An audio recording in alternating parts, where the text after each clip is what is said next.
Hello everyone, so the theme for today's topic is going to be volume versus rarity. So should you be going to get a big volume of games as early as possible, or when you're starting off with your collection, should you be trying to get the rarer games, the ones which are generally going to be more expensive and a little bit harder to find? So what I'd say is to anyone that's starting off with their collection, the way to think about attacking which games you want to get early on, the very first thing that I would say is to buy the games that you like and that you remember. Most people collect for systems that they had as a child, so that would be your starting point. The way that I started my collection was, essentially first to begin with, I went after a lot of the games that I loved and that I remembered playing as a kid. And I think that really helps because that way you've got a connection with the game that you're buying, so you feel like you're buying something that you're actually gonna, you will be playing. And as you do this, then you can start to clear that list of games that you had from when you were a kid. And then you will start to get into the venture period where you'll be thinking about maybe buying games that you've never played before to add to your collection. What I'd say at this point is, what point do you go after this? So once you've bought all the games that you remember as a kid, what games do you go for next? Well, again, this is going to be my personal experience and this is the way that I tend to look at it. So if you do have any other differing opinions, just leave a comment below. But the point that I go to look at is I say to go to buy as many of the rare games as possible. Now, obviously, I'm a Nintendo 64 collector, so by rare I don't mean games which were made by Rare. I mean games which are, sort of harder to find. The reason why I generally tend to go after these games is, well, for the simple reason they're rare, so they're not going to come up very often. So I always find that if you can get hold of them when they do come up, you're going to save yourself a lot of time further down the road. When if you did it the opposite way around, you're going to have a bigger collection, then you'd have to wait a long time maybe to find some of these games. And also the other point with this as well is if you do buy these games which are rarer, the prices of these games are only ever going to rise. It's very rare, and I can't think of a single example where a game's gone down in value for one of the rarer games. As there's a lot of people that are waiting to get them, I'd say get these in your collection as soon as possible because if you wait a year or two into collecting to try and get hold of them, a lot of cases you'll see these games will have maybe doubled in price. So if you can get them now, that's definitely the way that I go about it, to try and get as many of those off the list as possible. The next point I've got is to always have money ready for the trophy. What I mean by this is whichever video game system you're collecting for, there's always going to be at least one trophy game. Now by trophy game I mean a game that is exceptionally rare, it's very hard to get hold of, and also there's always an astronomical price involved with this. You're talking games which are going to be hundreds of dollars or a couple £100 if you're in the UK, or you can work that out for wherever in the world you are.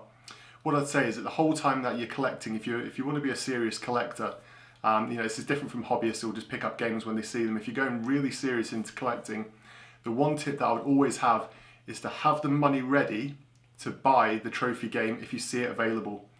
And by that I mean, say for example on the Nintendo 64, which is what I collect for, and if you're watching this then you're probably aware of my channel, it's mostly Nintendo 64. The trophy game for Nintendo 64, as you probably already know, is Clay Fighter Sculptor's Cut. Really expensive game, it never used to be. I remember a couple of years ago you could buy it complete in box for $40. I wish I would have bought it then, but now you're looking at hundreds of dollars. And I'm talking serious money here for one of these complete in box.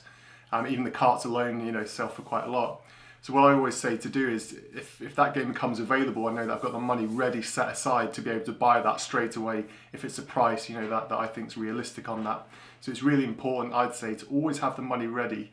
You can still collect and buy the games in the meantime, but always have the money ready to buy that trophy game because it's not going to come up very often, and the price is just always going to continue to rise in it. So make sure you've got the money ready to buy it if it becomes available.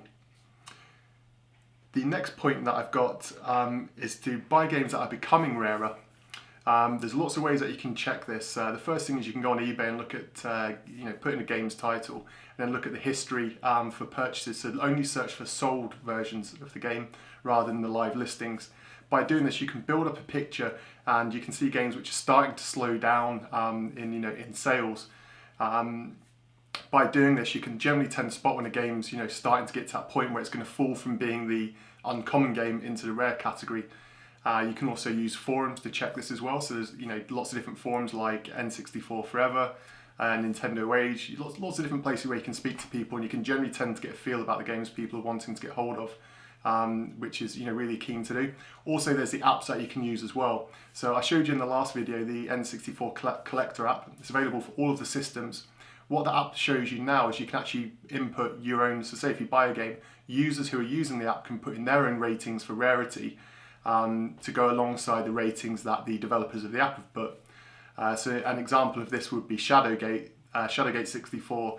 Their rating I think is about a 5 or a 6, but if you actually look at what collectors are putting as the rarity for it, it's a lot higher than that. So you can use that to judge what actual collectors who are going out looking for these games, how difficult they're finding it. So it's always worth looking at those games which are about to suddenly start going into that rare category to get those as soon as possible. Once you've gone through that, that's obviously a big part of the collection.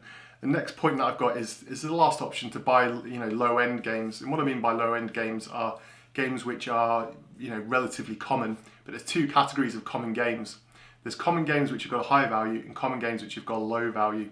I'd say go after next in line, I'd say go after the games which are common but have got a high value. An example for this on Nintendo 64 would be Mario Kart 64.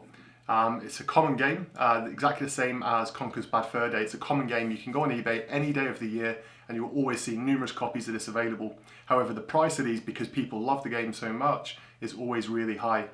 So it's a little bit surprising with this category because it's games that people really enjoyed playing. So there's always going to be lots of people wanting to get hold of them, which is going to drive the price up, even though they are absolutely common. Then the final point that I've got is to look at the low-end games, and the very, very lowest of the low-end games are sports games. In my opinion, sports games should be the last games that you're going after. Generally pick them up in big bundles because normally sports games don't sell individually on their own very often. Most people who are selling sports games will bundle, sometimes up to 10 of them all together in one lot. That's when you should be buying these. The reason why these are low-end is because firstly, sports games age really badly. So if you look at different genres of games, some of them hold up really well. Sports games don't. Sports games are always, as a general rule, they're not looking as good and they're not as playable as some of the more modern ones. So they're always low end. But also the prices on sports games very rarely rises. Most sports games, even complete in box, you're looking at £5 to £10 here in the PAL region. So it's low end. It's fodder. Buy it if you see it at a good price. But in my opinion, you should really be going after those, those high-end games as early as possible. There are exceptions to the rule, of course, especially with sports games like International Superstar Soccer 2000.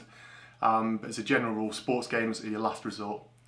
So that brings me my tips about volume versus rarity. I always tend to go for, I'd say, somewhere between the both. I do pick up big bundles of sports games sometimes, but I do always look out for those trophy games, which I've just added a few more to my collection. If you've got any other tips that you'd like to share with people, maybe your opinions about what you think about going to get a large number of games versus getting good high quality games, or if you've got any tips about how you balance the way that you combine buying the purchases, I'd love to hear them. But it's not just for me. Of course, there's lots of people watching these videos who are always open to other ways of collecting, so it's not just to share the idea with me, it's also sharing it with other people that will be watching this video. I will be back soon with another video, but until then, thanks for watching.